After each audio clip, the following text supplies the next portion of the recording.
Catecismo de la Iglesia Católica.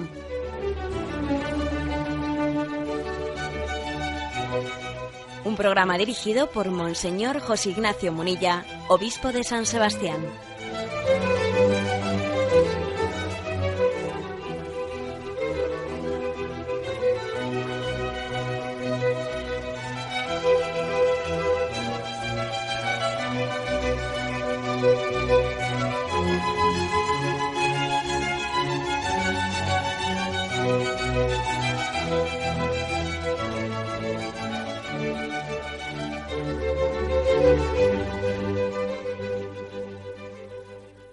Cordial saludo a todos los oyentes de Radio María. Un día más, con la gracia del Señor, proseguimos el comentario del Catecismo de nuestra Madre la Iglesia. Y hoy además lo hacemos comenzando por primera vez la explicación de la segunda parte del Catecismo. Nos iniciamos en ella, después de que ayer dedicamos un programa especial como conclusión, como broche de esa primera parte del credo del Catecismo, que es el credo. La segunda parte del Catecismo, que es a partir del punto 1066, tiene como título La celebración del misterio cristiano. Si la primera parte del Catecismo era sencillamente el misterio en el que creemos, el credo, la segunda parte es el misterio que celebramos, la liturgia y los sacramentos. Hay una unión muy estrecha, ¿no?, entre estas dos partes. Aquello que creemos es lo que celebramos. La tercera parte del catecismo será aquello que vivimos, que es la parte de la moral. Lo que creemos, lo que celebramos y lo que vivimos, son tres aspectos importantes. Ese versículo del Evangelio de San Juan: yo soy el camino y la verdad y la vida. Nadie va al Padre sino por mí. Yo soy el camino y la verdad y la vida. El camino es una expresión que hace referencia principalmente al aspecto de la moral de la vida. ¿Por qué camino tenemos que andar para llegar al Padre? ¿Qué estilo de vida debemos de vivir? El camino es Cristo en cuanto mandamientos de vida, en cuanto estilo de vida. La verdad es la fe en la que profesamos, en lo que creemos. Y la vida es aquello que celebramos, de lo que nos alimentamos, ¿no? Ese versículo, del Evangelio de San Juan, yo soy el camino y la verdad y la vida, resume las tres partes principales de lo que es el catecismo. Credo: Jesús es la verdad. Sacramentos: Jesús es la vida que nos alimenta. Y mandamientos: Jesús es el camino para recorrer. Tradicionalmente el catecismo ha tenido una estructura siempre en torno a estos tres polos: mandamientos, sacramentos y credo. Jesús, camino, verdad y vida. Se le ha añadido una cuarta parte a este catecismo, que es la parte referente a la oración y al Padre Nuestro, que en otras ocasiones, en otros catecismos, estaba englobado también dentro de los sacramentos, porque también los sacramentos, también la oración es la vida, al igual que los sacramentos de la liturgia que nos alimentan de Cristo. También la oración cabría englobarla dentro de esa parte de la vida, del alimentarnos de Dios, de alimentarnos de la liturgia, aunque en este catecismo concreto se ha querido reservarle una cuarta parte. Y fijaros que este texto de San Juan, yo soy el camino y la verdad y la vida, llama la atención que San Juan ponga una conjunción ahí copulativa y, ¿no?, que puede parecer hasta un poco reiterativa, ¿no? Pero es una reiteración que no es superflua, sino que tiene una intencionalidad muy clara. Es como diciendo, hay que sumar las tres cosas. No vale quedarse con uno de los tres aspectos. Si nos quedásemos con uno de los tres aspectos, haríamos una religión que es coja, una religión a la que le falta un aspecto importante. Por eso dice yo soy el camino y la verdad y la vida. Si faltase alguno de ellos, vamos a brevemente a ver qué es lo que ocurriría. Cuando uno se queda con una religiosidad que es únicamente, que remarca el camino, yo soy el camino, o sea, es decir, remarca únicamente la moral, que, ojo, eso le pasa a mucha gente que tiene pues una concepción del cristianismo. ¿Qué es ser cristiano? Pues cristiano es intentar portarse bien o sea, reducen la visión del cristianismo a un aspecto moral. Cuando ocurre eso, cuando uno dice que el cristianismo, sobre todo el camino, pues cae en una especie de moralismo, en una religiosidad moralista, en la que hemos hecho una especie de reducción del misterio de Cristo a mandamientos, prohibiciones, normas, tradiciones, consejos, y uno tiene el gran peligro de hacer una visión de Cristo, pues francamente odiosa, porque claro, en vez de entender que es la verdad la que nos hace libres, y en vez de entender lo que dice Cristo, he venido para que tengamos vida y la tengamos en abundancia, da la impresión de que la religiosidad pues tiene únicamente la función no de que el hombre viva y tenga la gracia de Dios, sino sencillamente de una especie de mandamientos, prescripciones, etcétera, etcétera, etcétera. Por desgracia esto ocurre, y a veces se le ha acusado al cristianismo de haber reducido en un tiempo pues toda su predicación a una moral de puritanismo. Hoy también tenemos el riesgo de reducir el cristianismo a una moral meramente social, cuando uno reduce el cristianismo pues únicamente a una moral del séptimo mandamiento, en el sentido de la solidaridad, el compartir los bienes, sí, de acuerdo, pero eso es un aspecto del cristianismo. Si se le acusaba al catolicismo en un tiempo de centrar su predicación excesivamente en la moral puritana, pues también se les podía ahora mismo también en algunos ambientes acusarle de centrar su predicación únicamente en la cuestión social, reduciendo el cristianismo pues casi a una labor de promoción social. O sea, hay un riesgo de reducir el cristianismo a una religiosidad moralista cuando uno se fija únicamente en el camino, en la religiosidad como camino, como moral, como deber, obligación de vida. Pero también hay otro riesgo, el riesgo de que si uno se fija únicamente en la religiosidad como verdad, si de esos tres aspectos, camino, verdad y vida, se fija exclusivamente en la verdad, pues también hace una distorsión de la religiosidad, porque entonces hace una imagen de religiosidad dogmática en la que parece que lo único importante son las verdades en las que creemos, ¿no? Desligándolas de otros aspectos como son la vida, como son la celebración gozosa de esas verdades.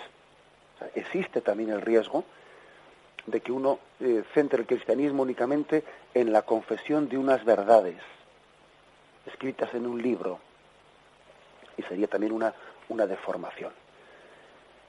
Como decía pues el famoso teólogo suizo von Balthasar, decía él que lo importante es la teología arrodillada, es decir, no únicamente creer en unas verdades que están escritas en un papel, sino también arrodillarse ante ellas, intentar vivirlas, trasladarlas a la vida. Y también existe un tercer riesgo, ¿no?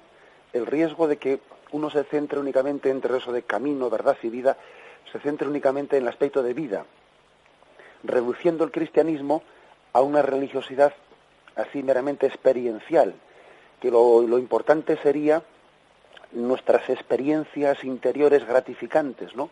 Sentir una especie de paz interior, sentir una alegría interior. A veces reducimos la religiosidad a una especie de laboratorio en el que uno intenta tener sensaciones psicológicas interiores, ¿no? Y eso es una deformación también, porque de poco serviría que uno busque paz, que busque alegría interior, si eso no es verdadero, y si eso está desligado del estilo de vida y mi compromiso de vida. Y no se trata de sentirse bien por dentro, se trata de creer en la verdad, y se trata de traducir esa verdad en la vida. Es decir, que existe el riesgo de que en ese aspecto de Cristo o el cristianismo como camino, verdad y vida, nos quedemos con una parte sin complementarla en su conjunto. Y curiosamente, el texto de San Juan, en el que se nos remarca este punto, tiene el cuidado de decir: yo soy el camino y la verdad y la vida, queriendo decir que las tres deben de ser sumadas. El seguimiento de Cristo supone unas verdades en las que creemos, que han sido reveladas, que ha sido la primera parte del credo. El seguimiento de Cristo supone una vida interior en nosotros, ¿no? Una vida interior porque nos hemos alimentado de esa verdad que Cristo nos ha revelado, esa vida que tiene lugar en nuestra alma, la vida de la gracia, pues esa es la parte de los sacramentos y la liturgia. Y el seguimiento de Cristo supone también un compromiso de vida en nuestra actuación frente a nosotros mismos y frente a los demás y frente a Dios, que es la moral. Por lo tanto, como siempre hemos dicho, el misterio de Cristo hay que tomarlo en su conjunto, no parcializándolo. Si en la primera parte del catecismo nos hemos centrado en Cristo verdad, ahora vamos a centrarnos en Cristo vida, que es la parte de la liturgia y los sacramentos. Tendremos también ocasión, en la tercera parte del catecismo, Dios mediante, de explicar en Cristo camino, que es la parte de la moral y los mandamientos. Bien, hacemos una breve introducción y continuamos.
Comienza esta segunda parte explicativa de la celebración del misterio cristiano con este primer título: Razón de ser de la liturgia. Y dice el punto 1066: en el símbolo de la fe, o sea, en el credo, la Iglesia confiesa el misterio de la Santísima Trinidad y su designio benevolente sobre toda la creación. El Padre realiza el misterio de su voluntad, dando a su Hijo amado y al Espíritu Santo para la salvación del mundo y para la gloria de su nombre. Tal es el misterio de Cristo, revelado y realizado en la historia según su plan, una disposición sabiamente ordenada, que San Pablo llama la economía del misterio, y que la tradición patrística llamará la economía del Verbo encarnado, o la economía de la salvación. Este párrafo introductorio nos habla de la importancia de la dimensión celebrativa, ¿no?, que tiene en el ser humano todo aquello en lo que cree, en lo que profesa. En el credo, la Iglesia ha confesado el misterio que se ha revelado, el misterio de un designio de misericordia de la Santísima Trinidad sobre nosotros. La Santísima Trinidad, Dios Padre, Hijo y Espíritu Santo, no han querido permanecer ocultos, ¿no?, sino que han querido revelarse al hombre según un plan, según una disposición de Dios por la que poco a poco se nos han revelado. Este punto del catecismo utiliza algunos términos, ¿no?, que es conveniente que tengamos una mínima explicación sobre ellos. La palabra misterio significa, pues, aquello oculto de Dios que ha sido revelado y que ha revelado, descubierto a nuestro conocimiento, pero que al mismo tiempo supera nuestro conocimiento. El misterio de Dios revelado es Dios que se nos da a conocer y nosotros que gozamos conociéndole, pero que al mismo tiempo, pues bueno, supera nuestro conocimiento, ¿no? Y queda pendiente, pues, para poder ser conocido en toda la eternidad. O sea, no damos abasto en esta vida para poder conocer a Dios. Necesitamos toda la eternidad y se nos quedará pequeña. Por eso se le llama misterio. Misterio no quiere decir que no entendamos nada, no, eso no es correcto. Misterio es pues la sobreabundancia infinita de Dios que se nos da a conocer. El hombre le conoce a Dios cuando Dios se revela, porque Dios se revela de manera que puede ser conocido. Ahora, es tal el misterio, es tan grande, ¿no?, eso que Dios nos da a conocer, pues que al mismo tiempo que le conocemos, pues todavía nos queda mucho más por conocer, ¿no? Dios que se da a conocer, pero que supera nuestro conocimiento. Y queda pendiente de que en la visión de Dios continuaremos ese proceso por toda la eternidad. Y eso, ese conocimiento de Dios, pues tiene un designio ordenado. Como Dios es consciente de que el hombre no puede conocer de golpe, ¿no? Intuitivamente no podemos conocer a Dios, ¿no? El conocimiento de Dios sí es intuitivo, él de un golpe, de un momento, instantáneamente lo conoce todo. Nosotros, sin embargo, necesitamos un proceso en el que poco a poco vamos adentrándonos y no terminamos nunca, ¿no?, de conocer a Dios. A esto le llama la economía del misterio. La palabra economía nos puede despistar un poco, porque nosotros la palabra economía la designamos pues para el tema de las pesetas o de los euros, ¿no? Quitemos eso de la mente, porque en la Sagrada Escritura, cuando se habla de la economía de la salvación o de la economía del misterio, se refiere al plan, al designio pedagógico de Dios, a la disposición ordenada por la que Dios poco a poco se va dando a conocer al hombre. Luego, la economía del misterio es que Dios desde toda la eternidad tuvo, ¿no?, pues un plan de darse a conocer al hombre. Pedagógicamente, paulatinamente, de una manera ordenada, Dios va dando a conocer. Luego, esto que llamamos economía del misterio, economía de la salvación, es como el plan de Dios, el plan ordenado de Dios, de irse poco a poco haciéndose cada vez más conocido, cada vez más familiar para el hombre. Bien, eso es algo que se expresa en la liturgia. La razón de ser de la liturgia es ir recogiendo, ir expresando ese proceso de Dios por el que cada vez se ha ido conociendo, se ha ido dando a conocer con mayor claridad. La liturgia es como la plasmación en la oración de ese proceso de Dios que con paciencia cada vez se ha ido descubriendo más.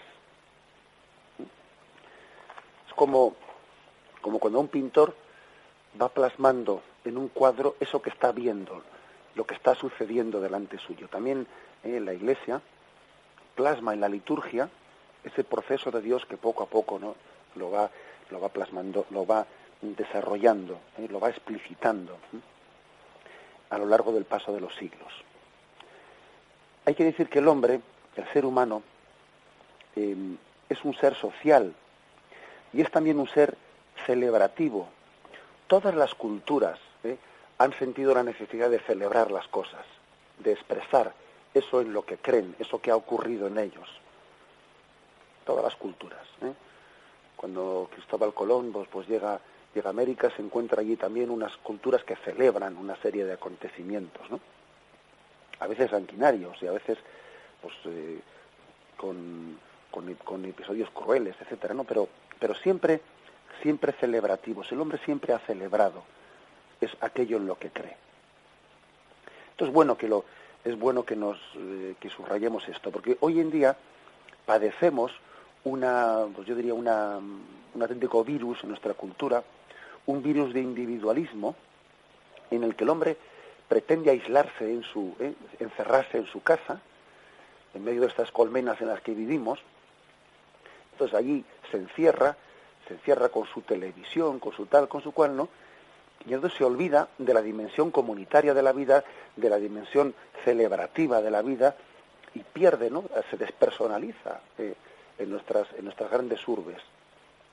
No pasa así tanto en el mundo rural, pero en el mundo de las urbes el hombre se encierra en sus pisos, no sabe ni lo que ocurre en la casa de al lado y se olvida de esa dimensión comunitaria y celebrativa que tenemos. Entonces hay personas que dicen, bueno, yo creo en Dios, pero yo no necesito expresar mi fe. Yo no necesito de ninguna liturgia. Yo no necesito de ir a la iglesia para creer.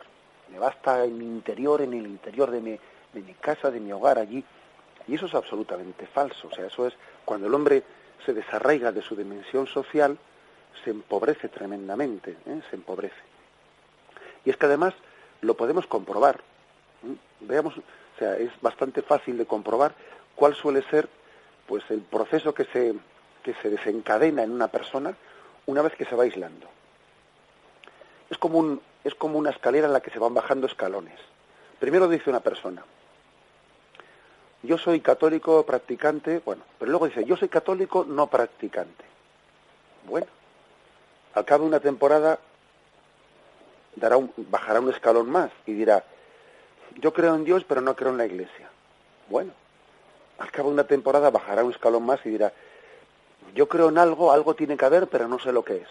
Bueno, al cabo de una temporada baja un escalón más y dice, yo no sé si creo o no creo, soy agnóstico. Y al cabo de una temporada bajará un escalón más y dirá, yo no creo, soy ateo. O sea que curiosamente, en esos escalones concatenados en el que uno poco a poco va bajando en su nivel de fe, el primer escalón que había bajado fue el de renunciar a su dimensión celebrativa. Soy católico no practicante. Y cuando uno renuncia a celebrar, debilita su fe. Porque la fe que no celebras es como una fe que con el tiempo no existe. Lo que tú no celebras es como si no existiese. Si tú no celebras nunca, imagínate, pues el aniversario de tu matrimonio, si para ti tu matrimonio es algo que no tiene objeto de ser celebrado, conmemorado, etcétera, pues es que en el fondo es que para ti en tu corazón es que no existe. Hay de la misma forma de ser del hombre, ¿no? En su estructura, en su ser, el hombre es un ser social y el hombre es un ser celebrativo. Y además es que en todas las culturas ha sido así. En resumen, ¿no? ¿Qué es lo que quiere decir este punto 1066? Lo importante de este punto del catecismo es que remarquemos que el misterio de Dios ha sido expresado en la liturgia, es decir, es celebrado en la liturgia. Lo que fue revelado con el paso de los siglos, con el paso de los tiempos, aquel plan de Dios pedagógico por el que poco a poco se iba haciendo conocido por el hombre, aquel designio de Dios, ahora es celebrado por nosotros en la liturgia. Y no podemos por menos de celebrarlo. Y no podemos callarlo. Y si lo callásemos, sería a costa de enfermar en nuestra fe, de olvidar el acontecimiento salvador en el que se funda nuestra vida. ¿Cómo callar? ¿Cómo silenciar aquel cimiento de nuestra vida? Estaríamos traicionando nuestra propia raíz, el propio cimiento de nuestra existencia. Lo meditamos y continuamos ahora mismo.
punto 1067 dice así: Cristo el Señor realizó esta obra de la redención humana y de la perfecta glorificación de Dios, preparada por las maravillas que Dios hizo en el pueblo de la antigua alianza, principalmente por el misterio pascual de su bienaventurada pasión, de su resurrección de entre los muertos y de su gloriosa ascensión.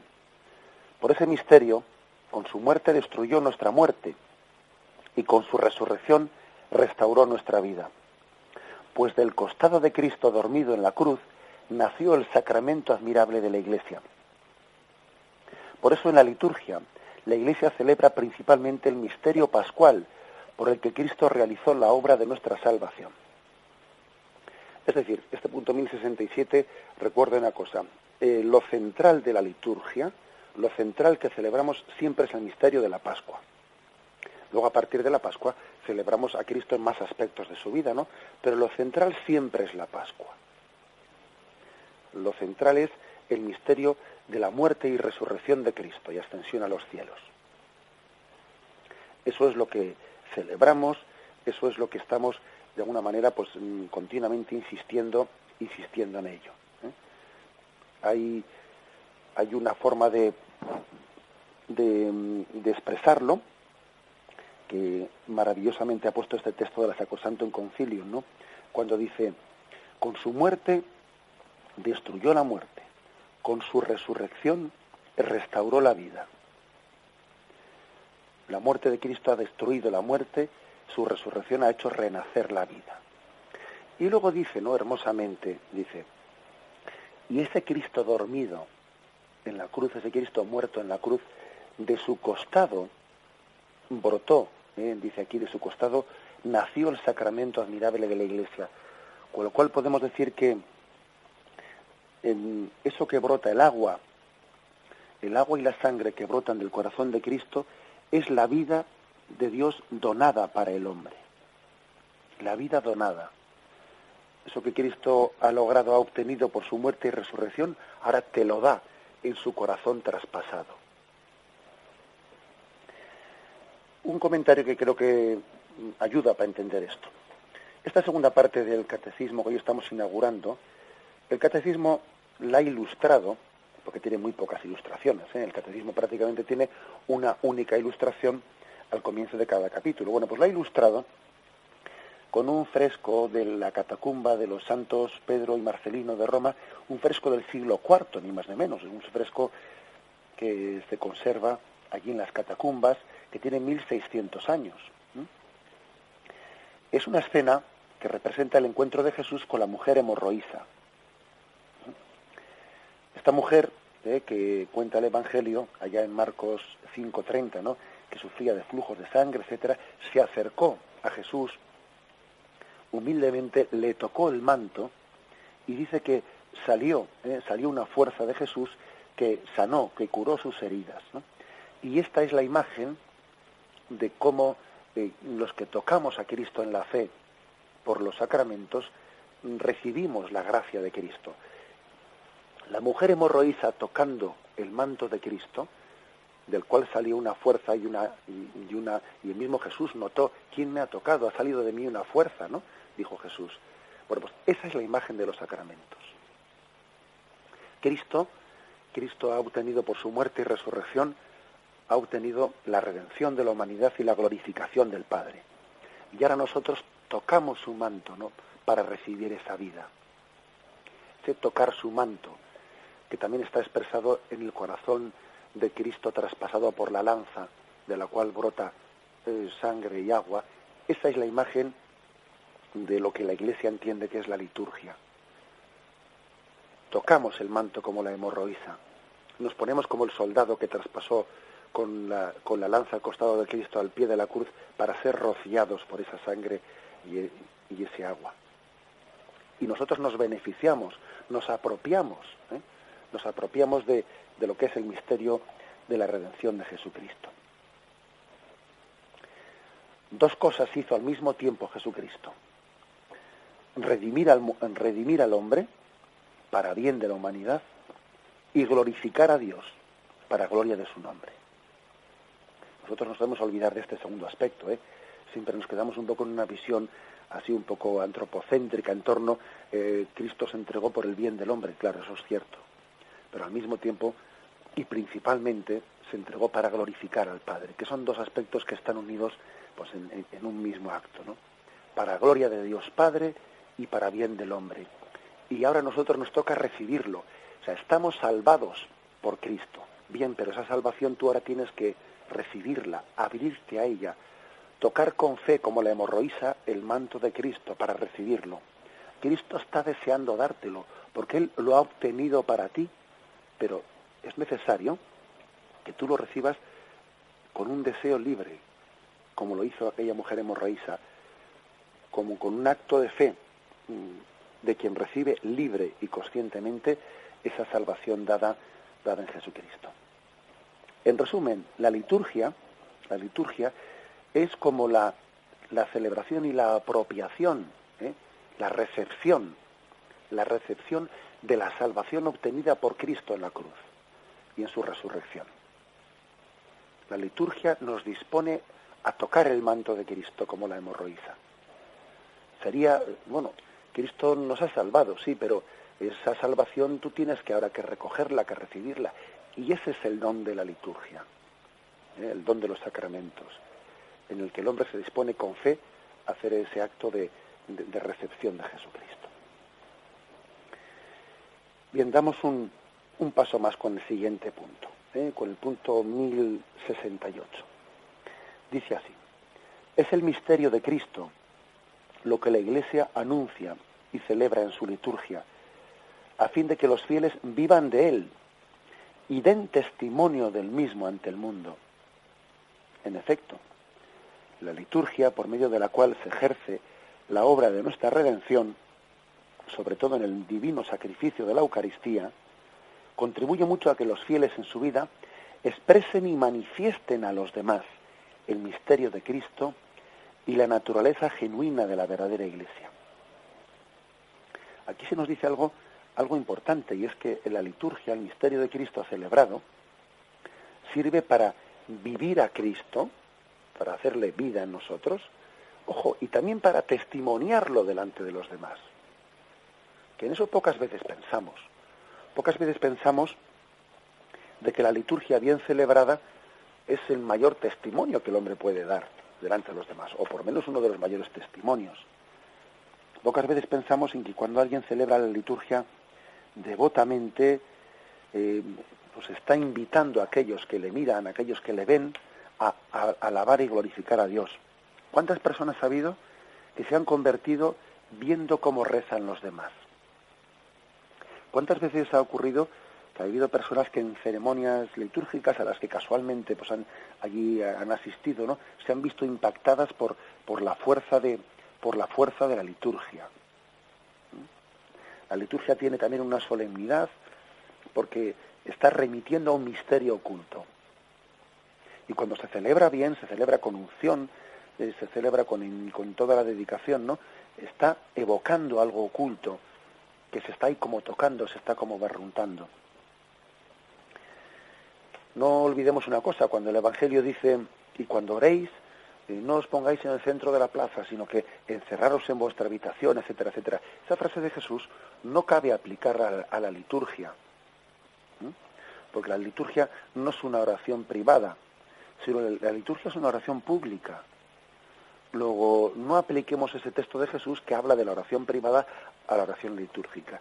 La oración litúrgica tiene una dimensión solemne, es un testimonio de la Iglesia delante de los demás. Estamos testimoniando también un misterio. Fijaros, durante algunos años ha existido como una polémica por parte de algunos teólogos, una polémica que decía que había que sacramentalizar menos y evangelizar más, ¿no? Una polémica en la que se oponía o se contraponía el tema de la evangelización y el tema de la sacramentalización. Y decían que la Iglesia era demasiado sacramentalista, ¿no?, que no hacía más que celebrar, hacer misas, hacer celebraciones en las que se daban sacramentos a los fieles, ¿no?, que parecía que eso era una especie como de supermercado sacramentos, que no hacía más que...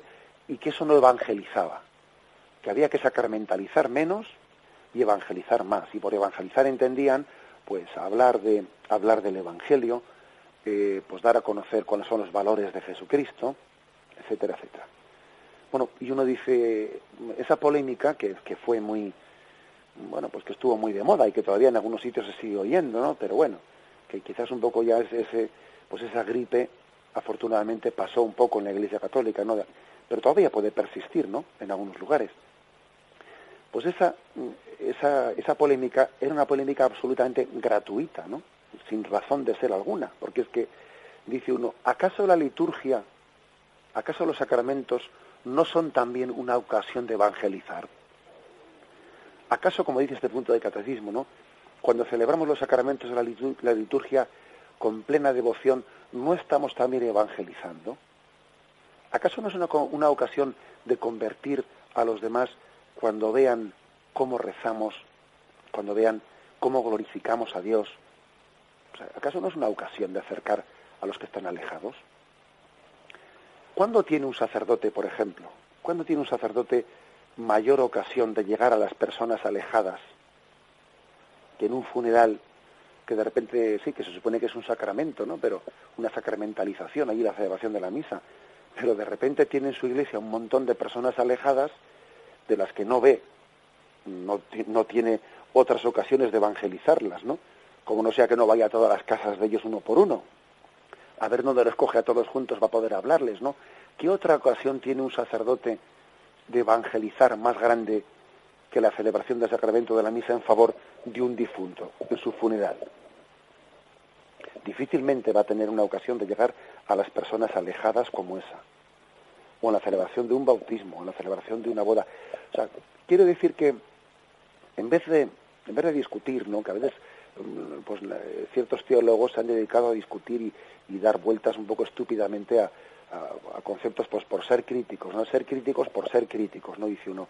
¿Y no sería mejor aprovechar las ocasiones que tenemos para que sean ocasiones de gracia, celebrando la liturgia con todo el cariño, con todo el empeño, como si la liturgia fuese una especie de cristal que trasluce la presencia de Dios allí? Y si las personas alejadas se acercan allí y ven que quienes celebran la Santa Misa, pues como hacía el Padre Pío, ¿no? San Pío de Pietrelcina, que cuando celebraba la misa, muchísimas almas se convertían por ver su unción, por ver que él cogía pues en sus manos el cuerpo de Cristo y parecía como se emocionaba, agarrando a Cristo en sus manos. ¿Cuántas almas se convirtieron, no? Viéndole al Padre Pío celebrar los sacramentos. Por eso no caigamos en ridículas oposiciones, en que hay que sacramentalizar menos y evangelizar más. Bueno, pero vamos a ver. Lo que tenemos que hacer es hacer bien las cosas que hacemos y entonces veremos lo que dice este punto del catecismo, ¿no? Que la liturgia también da testimonio ante el mundo, evangeliza ante el mundo, anuncia a Cristo ante el mundo. La liturgia celebrada con cuidado, con esmero, pues es una auténtica expresión de nuestra fe. Ha habido muchos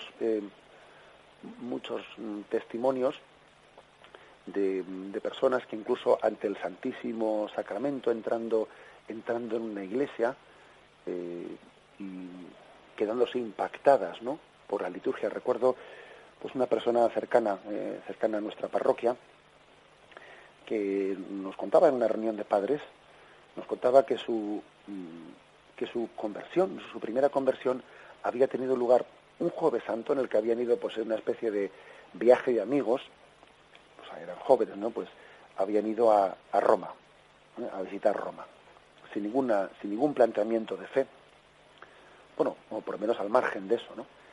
Y fueron también a visitar San Pedro del Vaticano, con la providencia de que coincidiese entonces, era el año 80 y no sé exactamente qué año era, pero 80 y pico, coincidiendo que en aquel momento, aquel Jueves Santo, estaba Juan Pablo II celebrando la misa, la última cena, dentro de la basílica.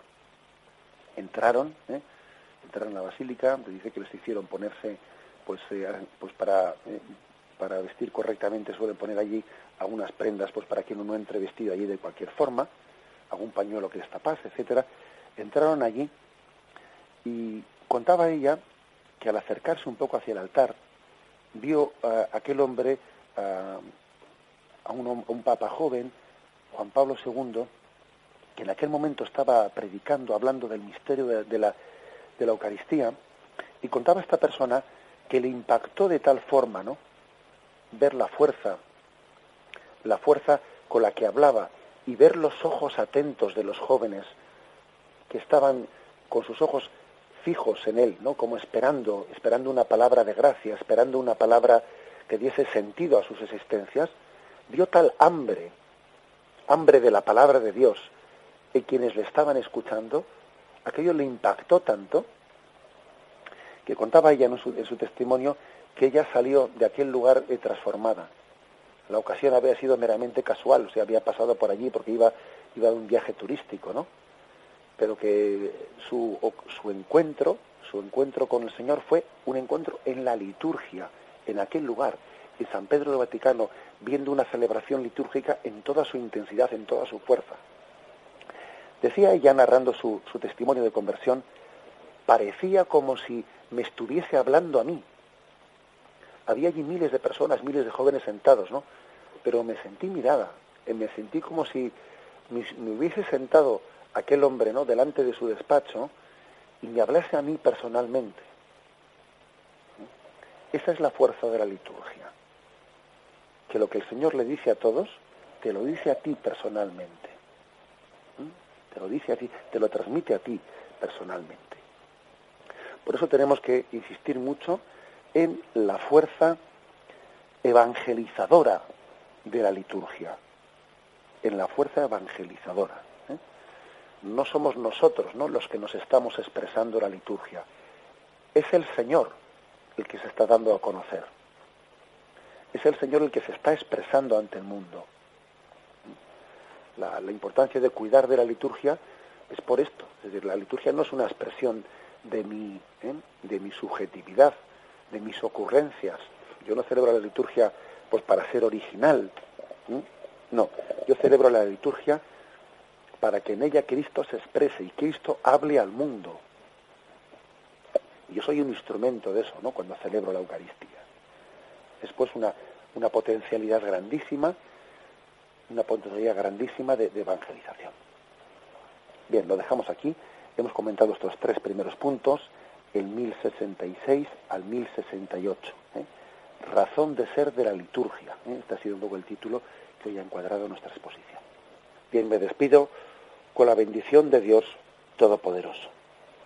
Padre, Hijo y Espíritu Santo, descienda sobre vosotros.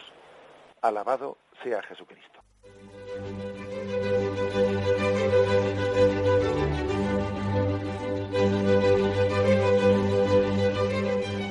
Finaliza el Catecismo de la Iglesia Católica, un programa dirigido por Monseñor José Ignacio Munilla, obispo de San Sebastián.